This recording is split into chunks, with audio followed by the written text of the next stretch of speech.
Just hours before Yamamoto's world would be completely turned around, he held a brush in his grip, concentrating intensely on scrubbing the bathroom tiles. His attention then shifted to the drain, which he cleaned with meticulous care. This was our main character, a first-year college student. During his regular cleaning routine, he discovered an odd satisfaction in watching dirt disappear.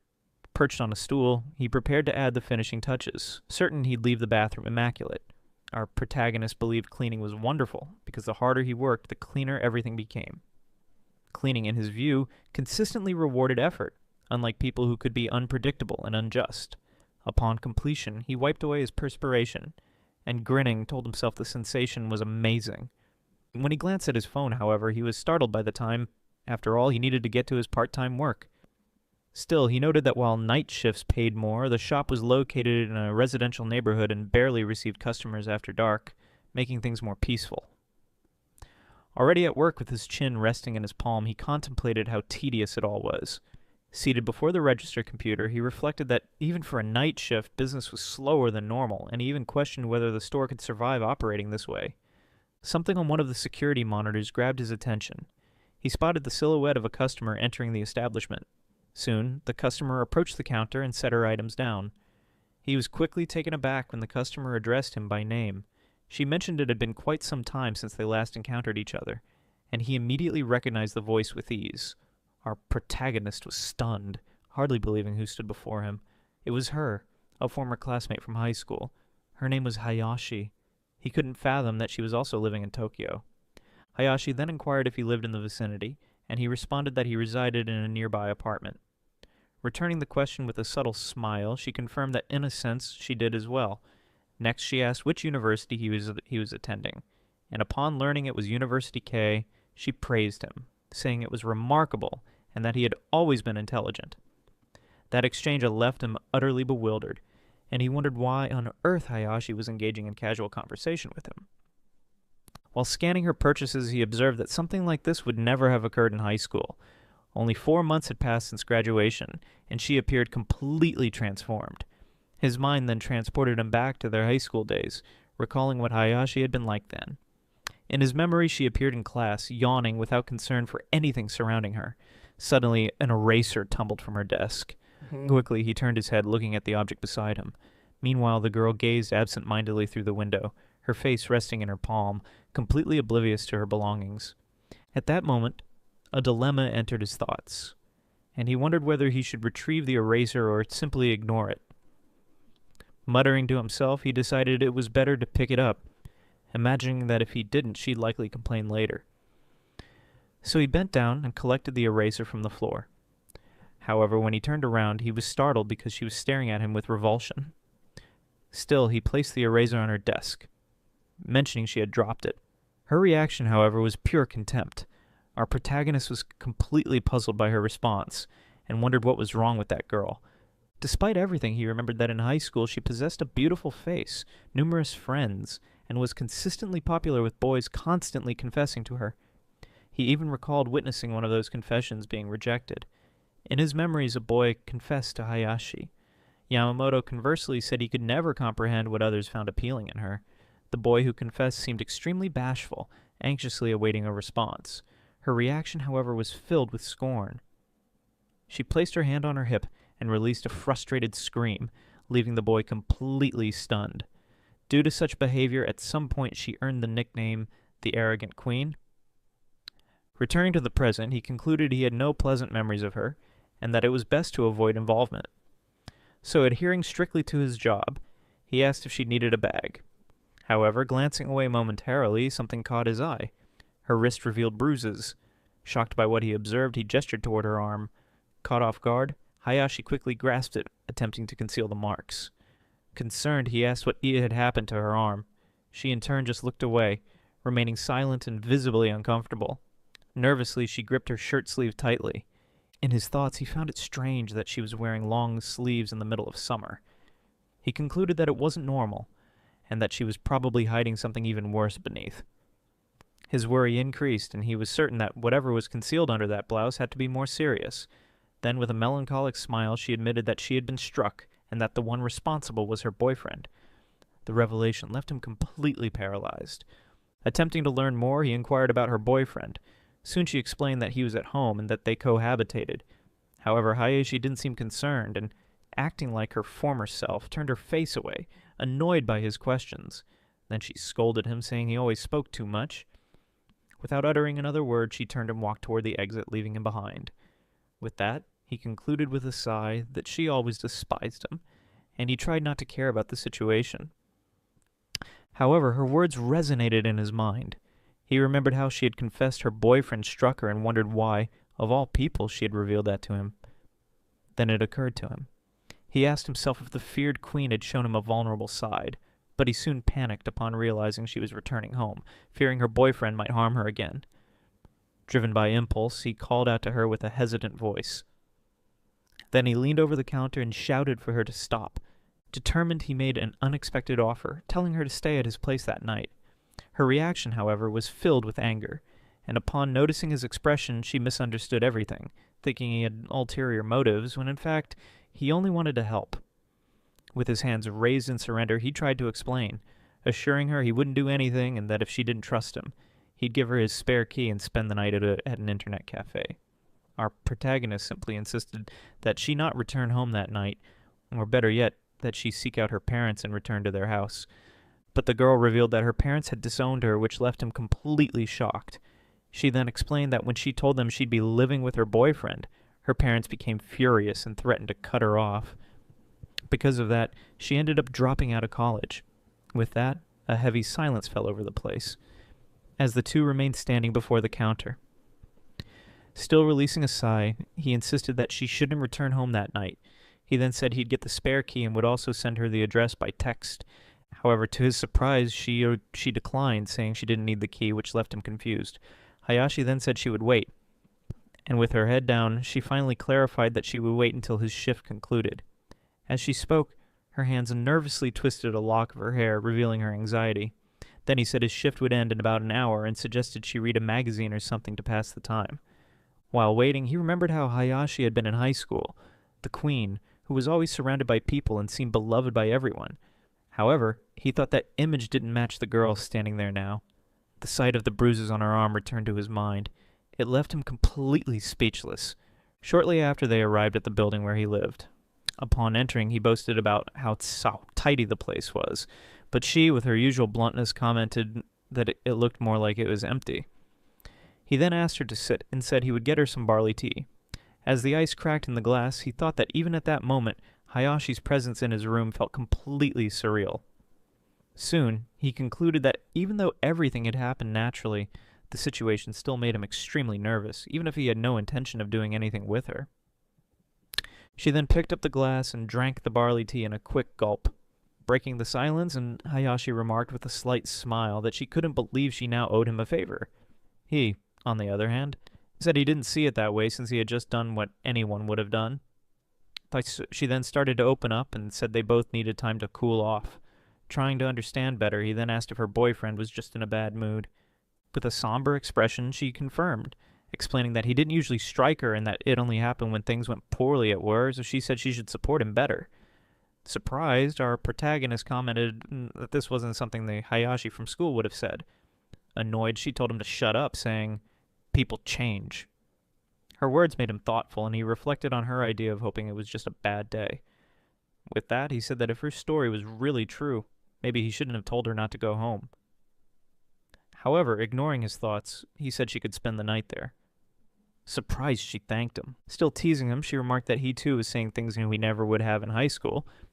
She then asked if she could use his shower, and he agreed. Next, she wanted to know if he had anything she could wear, but he replied that he only had men's clothes. While she went to the bathroom, he remained seated at the table waiting in silence.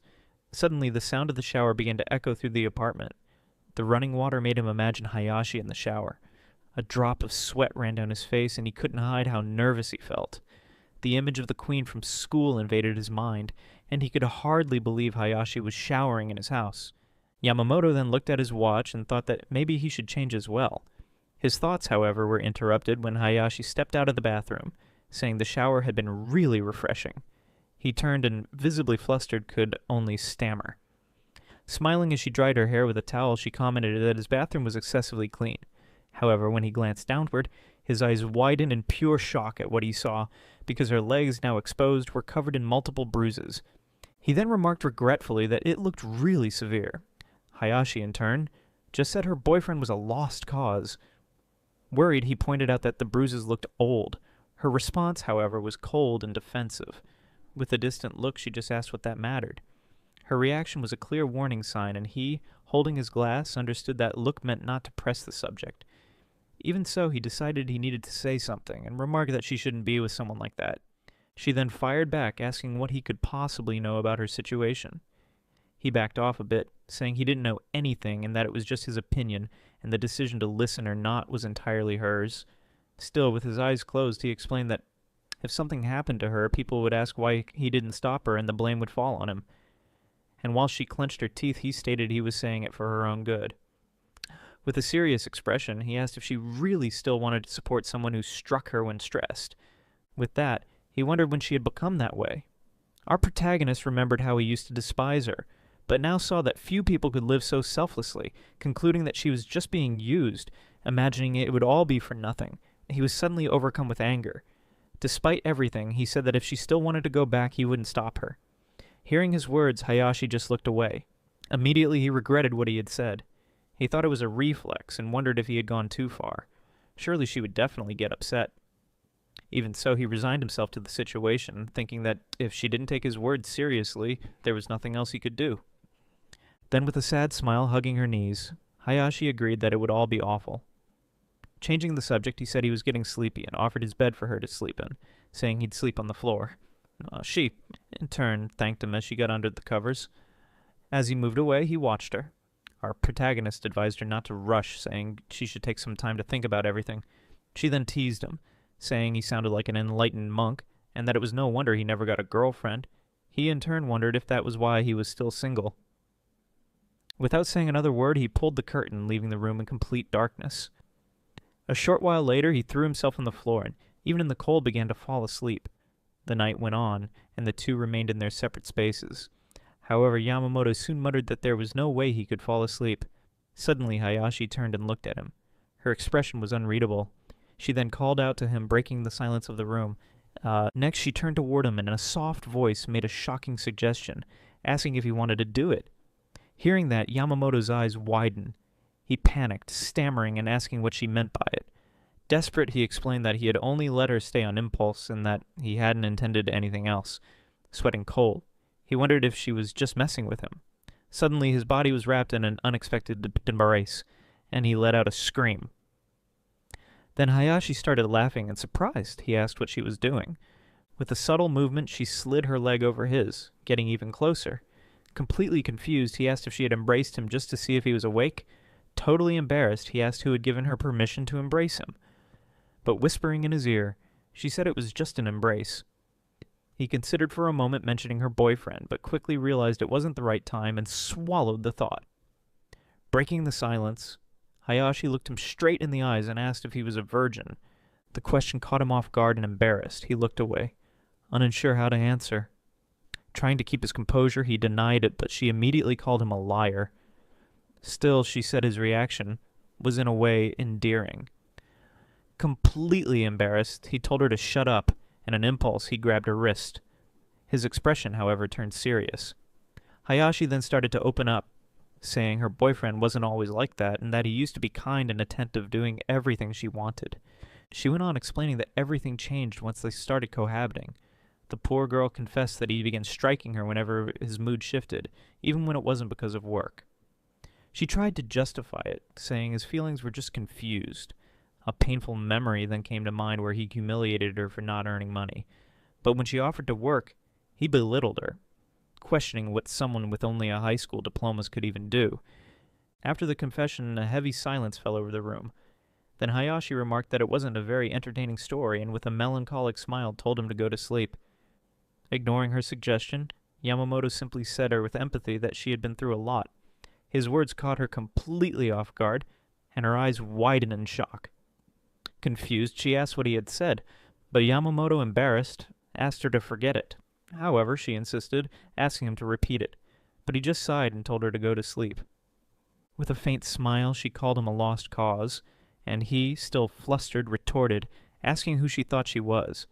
His face turned bright red, and he couldn't hide how embarrassed he was.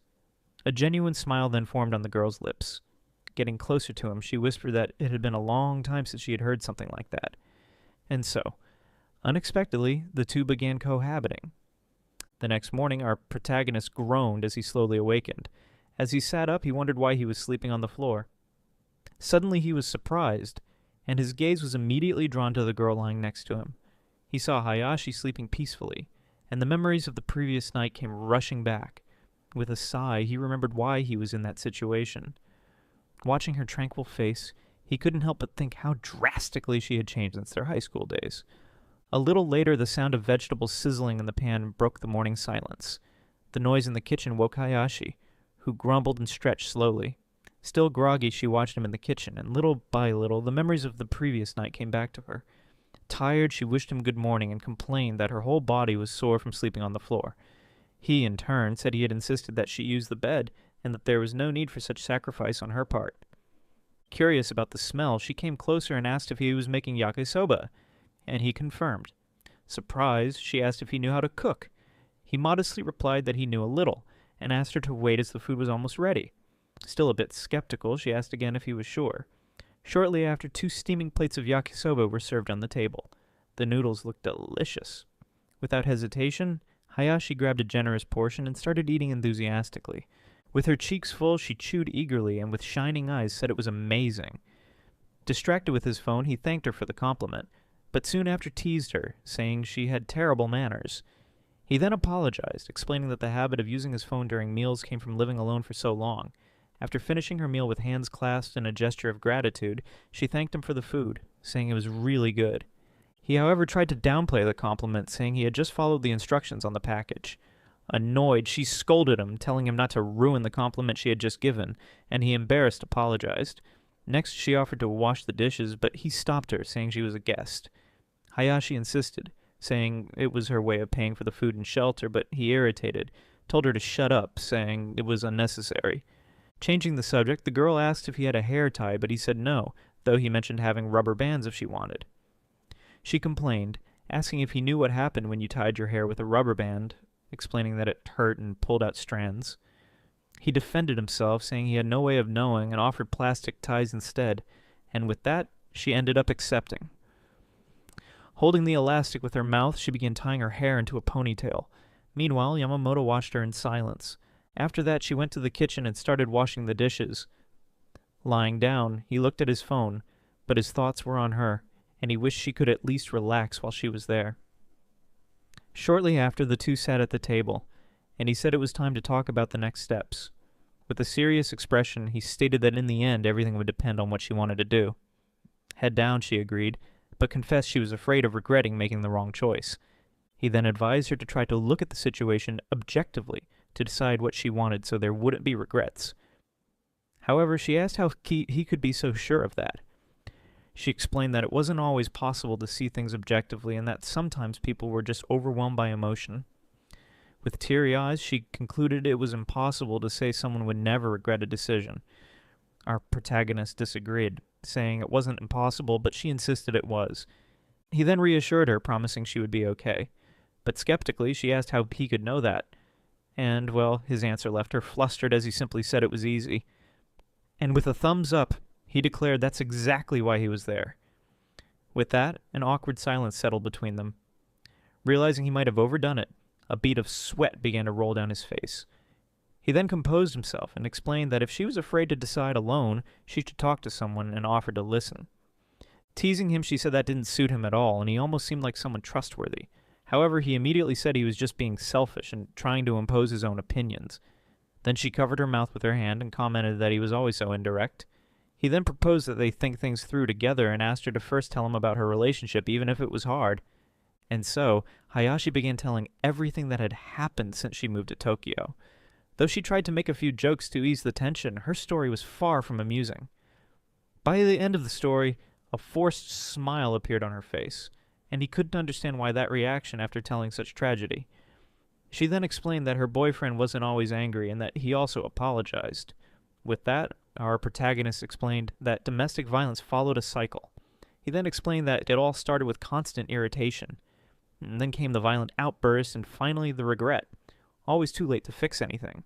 Surprised, she asked how he knew so much about that, and he revealed he had done some research while she was washing the dishes. He then asked if she had ever talked to anyone else about it, but she confessed he was the first, remembering how she seemed to have so many friends in school. He asked where her phone was. With a downcast look, she said she didn't have one, explaining that her boyfriend always insisted it wasn't necessary since she just needed to have him around. The revelation made him uneasy, and he asked if her boyfriend had broken it. She then confessed that because of that, she had lost all her contacts, and since he wouldn't let her have a new phone, she felt completely trapped. Hearing that rage took over Yamamoto and his fists clenched tightly on the table, he reflected that initially his intention was only to intervene to ease his own conscience in case something happened to her, but in that moment, his perspective had completely changed. With unshakable determination, he decided that no matter the cost, even if she ended up hating him for it, Hayashi needed to break up with that guy. Downplaying the seriousness of the situation, she tried to justify the boyfriend's behavior, saying that although he struck her sometimes, he also had a sweet side and could be really endearing. Hearing that, our protagonist wondered how he could convince her. However, to his complete surprise, Hayashi announced she was thinking of breaking up with him, and explained that talking to him had helped her see everything in a new light. Her sudden decision completely caught him off guard. She then agreed with him, concluding that her boyfriend was just using her to feed his own sense of ownership. And, well, with her decision made, he said that if she was short, the next step would be to hear his suggestion. He quickly explained that from what he'd read about how abusers clung to their victims, he didn't think her boyfriend would accept the breakup quietly. His warning terrified her, and she shrank at the thought that he might retaliate. He then said he had a proposal, and the goal was to make the ex-boyfriend not want anything to do with her anymore. Worried, she asked if he was planning to hurt her ex or something like that, saying it would be too much. But he said first there were places they needed to go, starting with the hospital and then to the police station. In disbelief, she asked if his proposal really involved the police. He then explained that they would file a report and detailed his reasoning, stating that if the ex-boyfriend was under police watch and had a record, he wouldn't be able to get close to her. However, Hayashi hesitated, asking him to wait and questioning if they really needed to go that far. He in turn began listing reasons, reminding her that her ex had left bruises all over her body and made her cut ties with everyone, including her parents, who had disowned her because of him.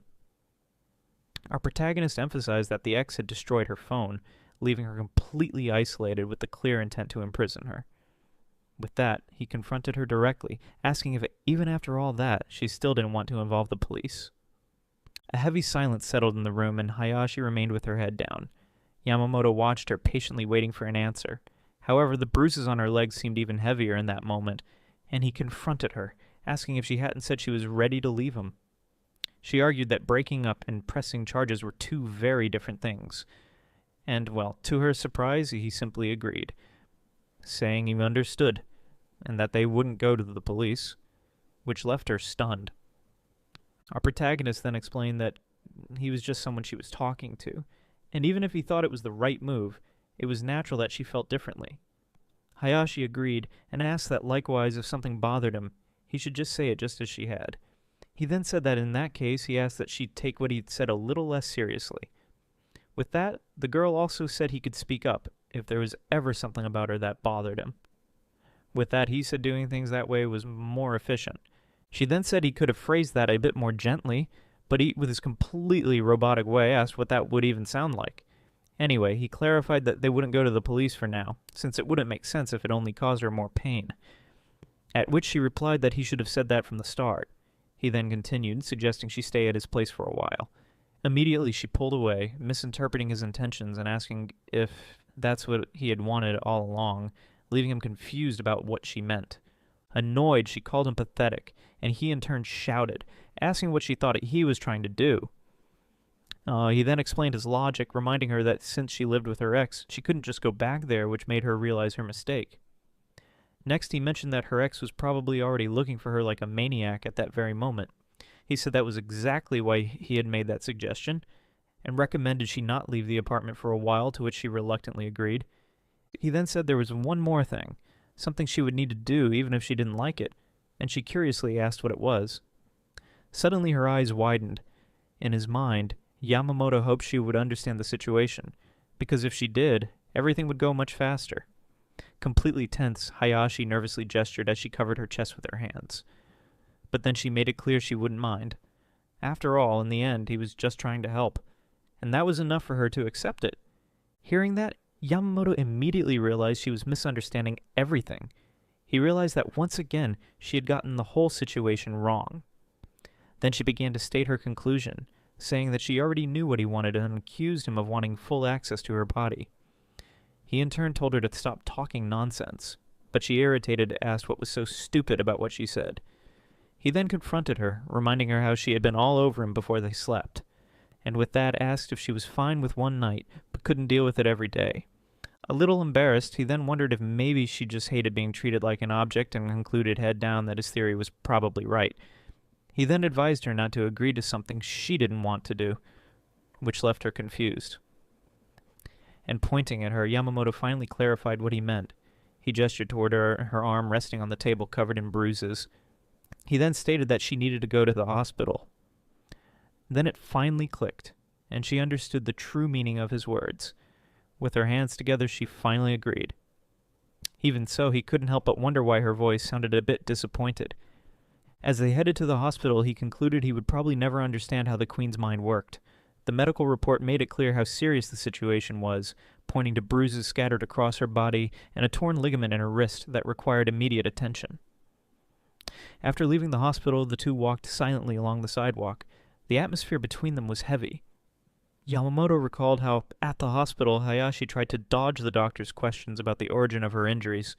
He realized she was trying to avoid the subject and leave as quickly as possible, concluding she still felt intimidated because of her ex-boyfriend. With that, he wondered if it was right to just let things go like that, but he decided it wasn't. After all, she clearly had no intention of pressing charges. Changing the subject, he commented that her clothes looked too warm for the weather. A bit awkwardly, she agreed. Determined to help her in another way, he said they were going shopping since she would need some things. In his thoughts, he concluded the best thing he could do was focus on helping her so he'd be ready in case she changed her mind. Worried she brought up the money issue, but he reassured her, saying he had a bit saved, though he warned he wouldn't be able to buy her everything. Then she immediately promised she'd pay him back for anything she needed, even if she didn't know when that would be. However, with a gentle smile, he said it was no problem at all. Shortly after, they were already in a store, and Hayashi was looking at a dress. Then she appeared in the lingerie section, cheerfully holding a few bras, which left Yamamoto completely flustered. The next morning, while birds chirped outside, Hayashi continued to sleep soundly. Yamamoto, on the other hand, woke up on the floor, groaning from the back pain of sleeping on the floor again. With that, he said he really needed to buy a futon. He got up and, looking at the closet, thought he still had time before his classes and could use it to do a quick morning cleaning. However, his expression changed when he looked at his new roommate, and he quickly reconsidered his plan. He decided it was better to skip the cleaning and instead head to the kitchen to prepare him breakfast. Meanwhile, still in bed, Hayashi turned over, completely oblivious to the world. Soon the sound of sausages frying in the pan echoed there through the apartment. He then prepared a full meal and left it on the table with a note indicating it was for her. Watching her sleep peacefully, he said she should sleep as much as she wanted to recover. While walking to college, Yamamoto thought that for someone whose hobby was cleaning, skipping the morning routine felt completely wrong. Later, on the way back, he carried shopping bags, including a futon, and declared that with it he'd finally get a good night's sleep. Suddenly, as he approached home, a familiar smell caught his attention. He realized the scent was coming from his apartment and wondered if it was food. Opening the door, he announced that he was home. To his surprise, he found Hayashi in the kitchen wearing an apron and preparing dinner. She greeted him warmly. Watching her, he thought to himself how glad he was that he bought her that hair tie. The girl then asked if he liked hamburger steak.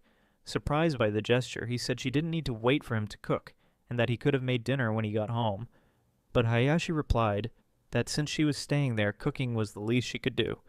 Next, with a quick and skillful motion, she flipped the hamburger steak in the pan. Impressed, Yamamoto said she was really good at it, and she explained she'd had enough practice. Shortly after, she placed the plate in front of him and asked what he thought.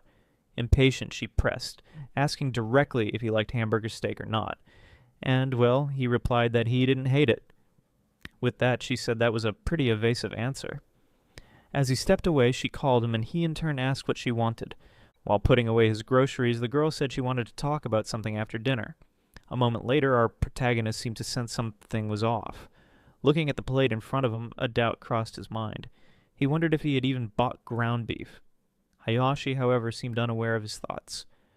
And as she tied her hair back, she let out a sigh of relief for finishing the task. Ignoring his doubts, he joined her at the table, and Hayashi, smiling, said they should start eating. With chopsticks in hand, he cut a piece of the steak. As he chewed the first bite, Hayashi watched him anxiously, eager to know what he thought. After a moment of suspense, he finally gave his verdict, saying it was good. The compliment visibly made her happy. Soon after, the plates were empty, and dinner came to an end. She immediately got up and began clearing the dishes, saying she would wash them. He tried to stop her, but she insisted she didn't need help, explaining she wanted to move around a bit and would take care of the chores. And so, she went to the kitchen. Then he asked if she had gone out that day. However, she just kept washing the dishes in silence as the water ran in the sink. He immediately regretted his tone, realizing it sounded like a possessive boyfriend. He tried to correct himself, saying that wasn't what he meant, but Hayashi turned to him with a challenging look and asked if he had a problem with that. Tension filled the air. He then said he had no problem at all, but that whether or not she followed his advice was entirely up to her. Our protagonist explained that going out and risking running into her ex again was a very reckless move. And well, upon hearing that, she made it clear he would never understand, and he admitted he truly didn't get what she was going through even if he tried. Angry, she turned and yelled that if he didn't understand, then he shouldn't interfere. Her outburst left a heavy silence in the air, and Yamamoto just sat there, his back to her. Soon Hayashi composed herself, and without saying anything else, she finished washing the dishes and set them out to dry. Then she approached him and sat beside him, breaking the tension that had built up. Regretful, she apologized, admitting she was being stubborn. He, however, disagreed, saying he was the one who had made a mistake. Yamamoto explained that he should have asked her earlier in the morning instead of assuming he'd take care of the shopping alone. Gently, she said he didn't need to apologize for that.